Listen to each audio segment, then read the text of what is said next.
1 कोरिन्थी 15। ख्रीष्टको पुनरुत्थान। भाइ हो, मैले तिमीहरूलाई प्रचार गरेको सुसमाचार म तिमीहरूलाई याद दिलाउन चाहन्छु, जुन सुसमाचार तिमीहरूले ग्रहण गरियौ र जसमा तिमीहरू स्थिर रहन्छौ।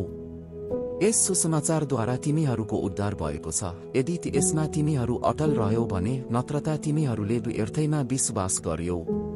किनभने मैले जे पाएँ यसैलाई सबैभन्दा मुख्य विषयको रूपमा तिमीहरूलाई सुम्पिदिए, अर्थात् पवित्र धर्मशास्त्र अनुसार ख्रीष्ट हाम्रा पापका निम्ति मर्नुभयो। उहाँ गाडिनुभयो र पवित्र धर्मशास्त्र अनुसार तेस्रो दिनमा उहाँ पुनर्जीवित पारिनुभयो। उहाँ केफासकहाँ अनि 12 जना कहाँ देखा पर्नुभयो।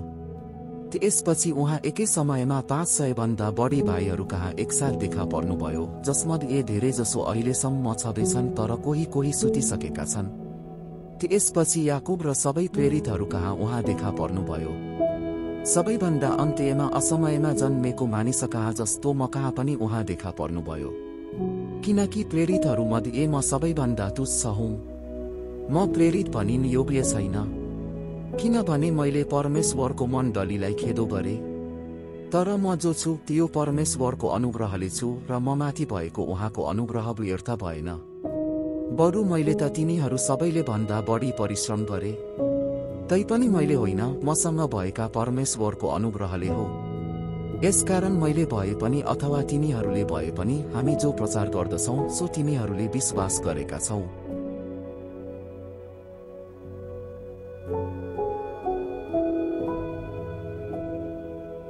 मृतकहरूको पुनरुत्थान। मृतकहरूबाट ख्रीष्ट पुनरुत्थान हुनुभयो भनी प्रचार गरिन्छ भने कसरी तिमीहरूमध्ये कसैले मृतकको पुनरुत्थान हुँदैन भनी भन्न सक्छौ? तर यदि मृतकहरूको पुनरुत्थान हुँदैन भने त ख्रीष्ट पनि मृतकबाट पुनर्जीवित पारिनु भएको होइन। यदि ख्रीष्ट मृतकबाट पुनर्जीवित पारिनु भएको होइन भने त हाम्रो प्रचार व्यर्थ हुन्छ र तिमीहरूको विश्वास पनि व्यर्थ हुन्छ। यसभन्दा बढी हामी परमेश्वरको बारे झुटा साक्षीहरू ठहरिन्छौँ, किनकि उहाँले ख्रीष्टलाई मृतकबाट पुनर्जीवित पार्नुभयो भनी हामीले परमेश्वरको बारे गवाही दिएका छौँ। तर साँच्चै मृतकहरूको पुनरुत्थान हुँदैन भने उहाँले ख्रीष्टलाई पुनर्जीवित पार्नु भएन। किनकि यदि मृतकहरूको पुनरुत्थान नहुने भए त ख्रीष्ट पनि मृतकबाट जीवित पारिनु भएन। ख्रीष्ट पुनर्जीवित पारिनु भएन भने तिमीहरूको विश्वास व्यर्थ छ र तिमीहरू अझसम्म आफ्ना पापमा नै छौ। तब त ख्रीष्टमा सुतिगएकाहरू पनि नष्ट भएका छन्। यदि यस जीवनको लागि मात्र ख्रीष्टमा हामीले आशा राखेका हौँ भने हामी सबै मानिसहरूभन्दा बढी दयनीय हुन्छौँ।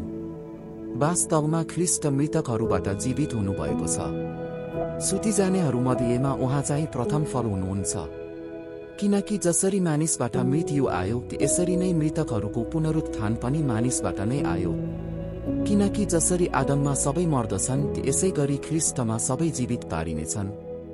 तर हरेक आफ्नै क्रम अनुसार ख्रीष्ट चाहिँ अबौटे फल, त्यसपछि उहाँको पुनरागमनमा ख्रीष्टका आफ्नैहरू। तब अन्त्य आउनेछ जब उहाँले हरेक शासन, हरेक अख्तियार र शक्ति नष्ट पारेर परमेश्वर अर्थात् पितालाई राज्य सुम्पिदिनुहुनेछ। किनकि उहाँले आफ्ना सारा शत्रुलाई आफ्ना पाउमुनि नपारुन् जेल उहाँले राज्य गर्नै पर्छ। सबैभन्दा पछि नष्ट पारिने शत्रु मृत्यु हो। किनभने परमेश्वरले सबै कुरा उहाँका पाउमुनि अधीनमा राख्नु भएको छ। तर यो स्पष्ट छ कि सबै कुरा उहाँको अधीनमा राखिएको छ भन्नाले परमेश्वर आफै यस अधीनतामुनि हुनुहुन्न, जसले सबै कुरा ख्रीष्टको अधीनमा राखिदिनु भएको हो। जब सबै कुरा उहाँको अधीनमा ल्याइन्छन् तब स्वयं पुत्र उहाँको अधीनमा हुनुहुनेछ, जसले सब थोक उहाँको अधीनतामा राख्नुहुन्छ, ताकि परमेश्वर नै सबै थोकका सर्वेसर्वा हुन्। नत्रता मृतकहरूका निम्ति बप्तिस्मा लिएको अर्थ के भयो? मृतकहरू जीवित नपारिने भए त तिनीहरूका निम्ति मानिसहरूले किन बप्तिस्मा लिन्छन्? म चाहिँ किन हरबडी जोखिममा परिरहेको छु? भाइ हो, हाम्रा प्रभु येशूमा तिमीहरूको कारण म गर्व गर्दछु र म भन्न सक्दछु कि प्रतिदिन म मर्दछु। मान्छेकै कुरा गर्नु हो भने एफिससमा जङ्गली जनावरसँग मेरो लडाईँले मलाई के फाइदा भयो र? मृतकहरू जीवित नहुने भए त हामी खाउँ र पिउँ, किनभने भोलि त हामी मरिहाल्छौँ। भ्रममा नपर। खराब सङ्गतले राम्रो चरित्रलाई नष्ट पार्छ। होसमा हो, अब उपरान्त पाप नगर। किनकि कतिलाई त परमेश्वरको ज्ञानै छैन। तिमीहरूलाई लज्जित तुल्याउनलाई मैले यो भनेको हुँ।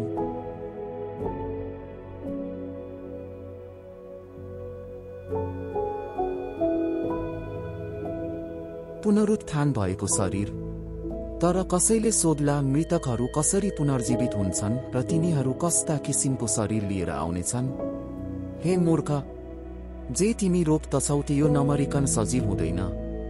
जे तिमी रोप्दछौ त्यो चाहिँ पछि हुने शरीर होइन, तर बिउ मात्र रोप्दछौ, चाहे त्यो गहुँ अथवा अरू कुनै किसिमको अन्न होस्। तर आफूलाई खुसी लागे बमोजिम परमेश्वरले यसलाई एउटा शरीर दिनुहुन्छ र हरेक किसिमको बिउलाई यसैको शरीर दिनुहुन्छ। सबै शरीर एकै किसिमका हुँदैनन्।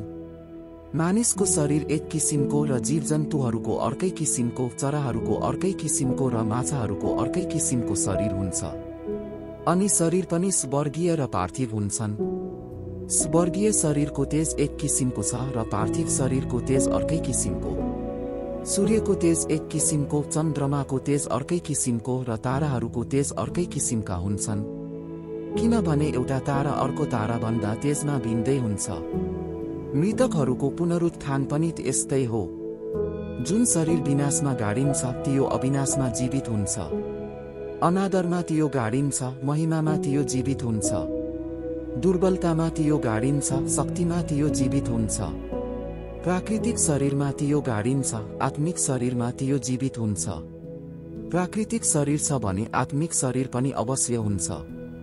यसकारण यस्तो लेखिएको छ, पहिलो मानिस आदम जीवित प्राणी भयो, अन्तिम आदम जीवन दिने आत्मा भयो।